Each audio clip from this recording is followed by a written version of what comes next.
Hey everyone, welcome. Let's jump right into today's explainer, because we are looking at a massive, fundamental shift happening on YouTube right now. We're talking about their incredibly strict new rules on inauthentic content, and more importantly, how you can prevent your channel from getting demonetized by focusing on authentic content creation. If you're a creator, you've probably noticed YouTube has been aggressively sweeping through and demonetizing channels lately, almost without warning. Waking up to see your hard work flagged is, well, it's a nightmare. But today, we're pivoting away from that panic. We're going to break down the exact policies, clear up all the confusion, and give you a rock-solid, empowering blueprint for thriving in this new landscape. Because here is the harsh reality we have to face right off the bat. One mistake can demonetize all your channels. The stakes are literally higher than they've ever been. It used to be that if you messed up on one channel, the damage was isolated, right? Just that channel took the hit. Well, not anymore. Due to how channels are linked on the back end now, a single severe violation causes this massive ripple effect. You could have a network of perfectly healthy channels get completely wiped out of the partner program, all because of one bad apple in your portfolio. Okay, let's dive into this. Here is our roadmap for today. First, we'll look at the demonetization threat. Second, defining inauthentic content.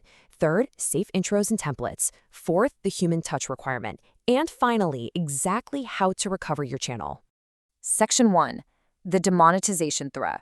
If you ever get caught up in this crackdown, you're going to see this dreaded label, suspended due to related policy, which, sounds like absolute corporate jargon. But what it actually means is that when YouTube's automated systems flag one of your channels for inauthentic content, they do not stop there. If you have other channels connected to the same account or the same AdSense, the algorithm automatically slabs them with this exact same phrase and demonetizes them too. It basically treats your whole creator network as being infected.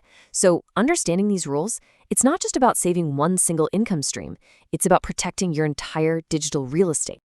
Moving on to Section 2, defining inauthentic content. Right from the source material, inauthentic content is defined as mass-produced or repetitive content published with very low value, minimal variation, and lacking human effort. So what the algorithm is really hunting for here is laziness. It's looking for channels that are churning out videos like an assembly line, where there's just no real core value for the viewer. To YouTube, mass-produced basically equals spam.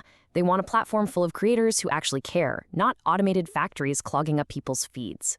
Now, what's really interesting about this slide is the specific markers that guarantee a ban. These are your huge red flags. First, re-uploading the exact same viral video 5 to 10 times, hoping the algorithm eventually picks it up, you'll be flagged.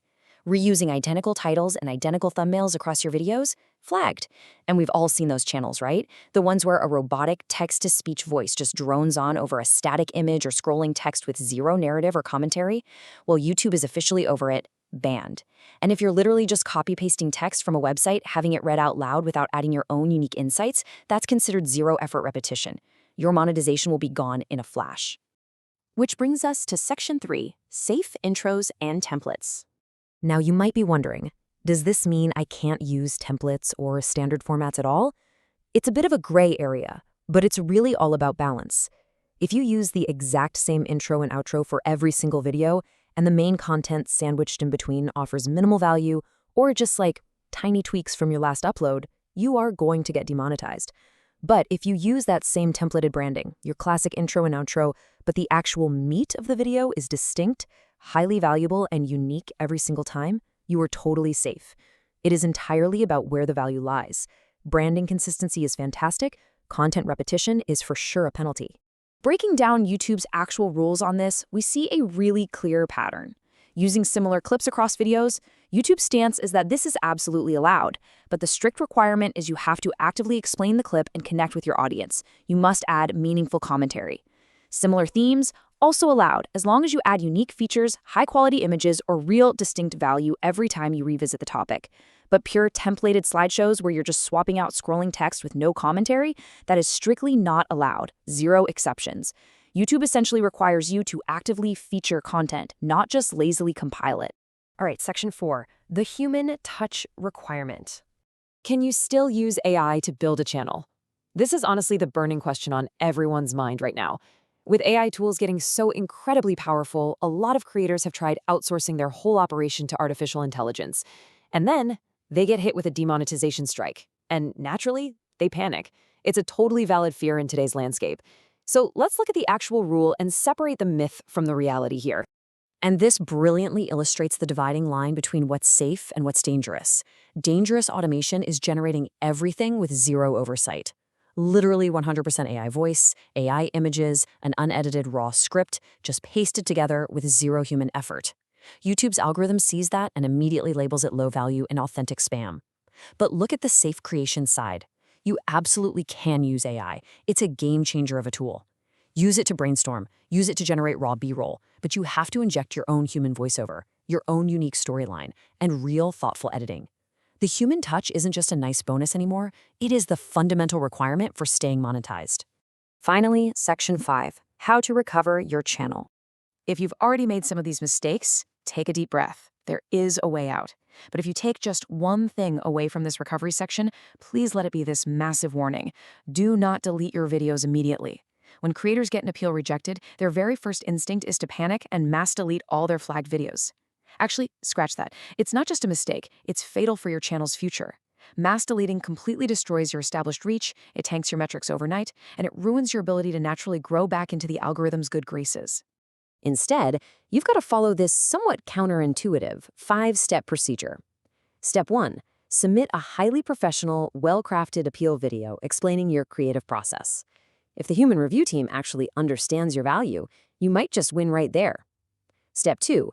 If they reject it, leave those old videos alone. Just start making brand new, highly authentic content that features your own voice, your face, and obvious human effort.